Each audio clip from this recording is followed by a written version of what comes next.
This ABC 15 Flash Briefing is sponsored by Sanderson Ford. Straight up. Hello, I'm Justin Pizzera with your top stories from ABC15 Arizona. Millions of Americans are now eligible to get a COVID-19 booster shot, but it came with a lot of back and forth from the nation's leading health experts and a late-night decision from the CDC director. She is siding with the FDA on the Pfizer vaccine booster, saying people 65 and older, those with underlying medical conditions, and those with high-risk jobs qualify for that shot 6 months after their final Pfizer vaccine. The vaccine change is coming as COVID-19 variants are becoming more contagious. This is according to a new study by the researchers at the University of Maryland. They found variants are becoming more airborne, which means they can spread better. Study participants who were infected with the Alpha variant expelled more of the virus when they exhaled. Researchers say masks were able to cut down that spread of the virus by about half.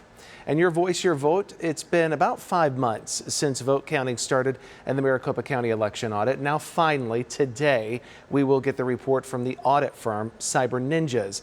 The ABC15 investigators getting a draft copy. Now, the draft shows, and people close to this process do confirm, the vote tally is not significantly different than what we saw in November. Joe Biden won Arizona. And then overnight, Maricopa County officials responding to our reporting, saying on Twitter, this confirms their canvass of the election was accurate, but they also say the report is still littered with errors, and they'll be paying close attention to what's said today. We will stream that live presentation live at 1 o'clock on our website and our app and on your favorite streaming device. The West Nile virus taking another life in the valley. A beloved retired Tempe police detective who worked with the department for more than 3 decades has died. Nathan Reisberg retired just 6 months ago.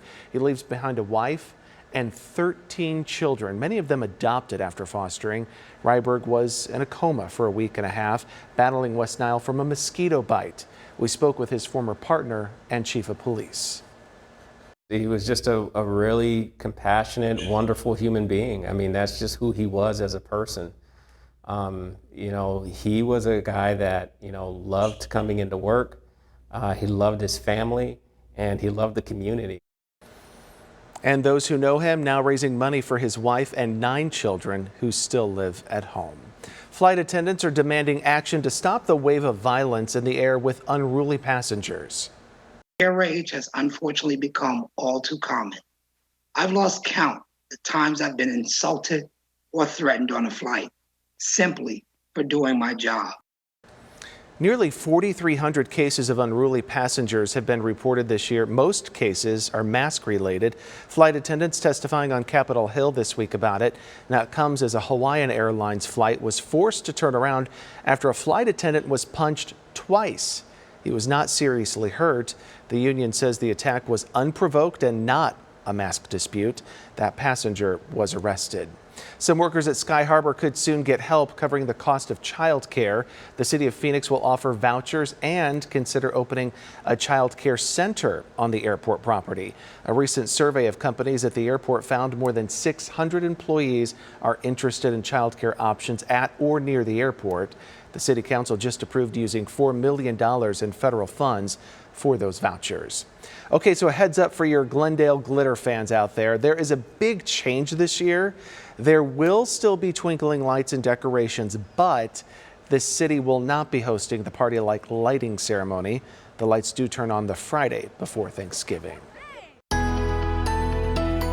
Welcome to your weekend, almost on this Friday. I'm Megan Thompson tracking that most accurate forecast. A cooler day ahead for you at 95 degrees. The average is 98, so just slightly below that. It's going to get better in that 7-day forecast. Around the state, 74 in Heber, 85 the high today in Winslow, 86 in Sedona and Kingman. And we're mostly seeing the 90s to the west along the Colorado River Valley. Bullhead City dipping their toe into the triple digits at 100 degrees for a high today. We do have some rain chances in our forecast today, about a 20% chance.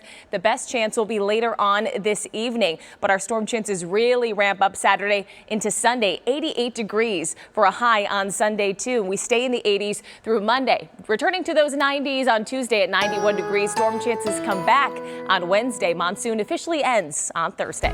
For the latest headlines, weather, and traffic, just head to abc15.com or download the free ABC15 mobile app. This ABC 15 Flash Briefing is sponsored by Sanderson Ford. Straight up.